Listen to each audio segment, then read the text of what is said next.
अब अतीक का कोई कुछ नहीं बिगाड़ पाएगा। योगी के पास ऐसा फोन आया जिसने पूरा प्लान बर्बाद करवाया। इस बड़े नेता ने कर दी अतीक की मदद। योगी भी हो गए बात मानने के लिए मजबूर। टल गया ऑपरेशन अतीक। बड़ा दिमागदार निकला अतीक अहमद। कांड करने से पहले ही कर ली थी सेटिंग। अब हुआ बड़ा खुलासा।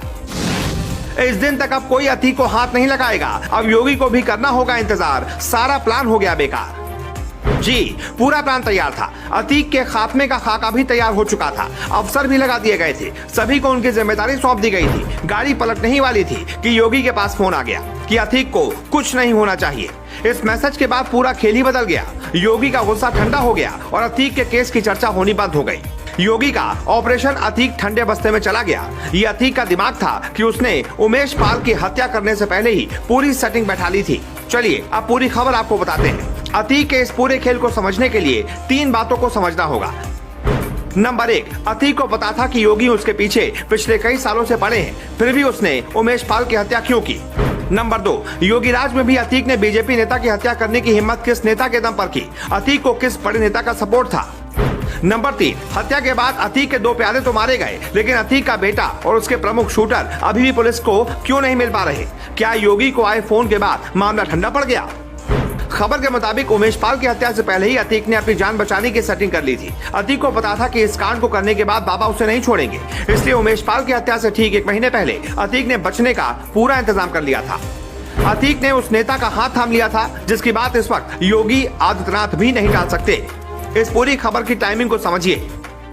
अतीक अहमद पहले सपा के साथ था, लेकिन सपा ने अतीक से दूरी बना ली। साथ ही अतीक की राजनीति कमजोर होती जा रही थी। अतीक जेल में था। ऐसे में उसे एक ऐसे नेता की जरूरत थी जो उसे बुरे वक्त में मदद कर सके।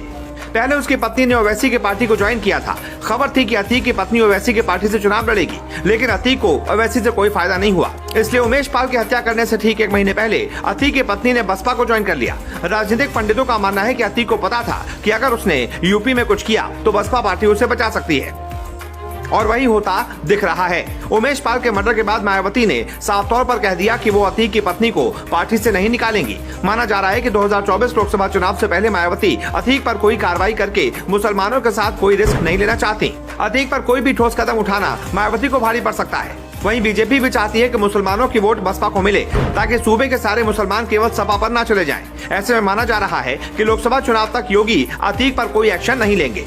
तो अतीक बड़ा चालाक निकला। खबर के मुताबिक अतीक और उमेश पाल की दुश्मनी पहले से ही चल रही थी। उमेश पाल अतीक को चुनौती दे रहा था। अतीक की आंखों में उमेश पाल महीनों से खटक रहा था, लेकिन अतीक को पता था कि लोकसभा चुनाव से पहले योगी के राज में कोई भी अपराध करना मतलब मौत को दावत देना है। इसलिए उसने अपनी पत्नी को बसपा ज्वाइन करा दी थी।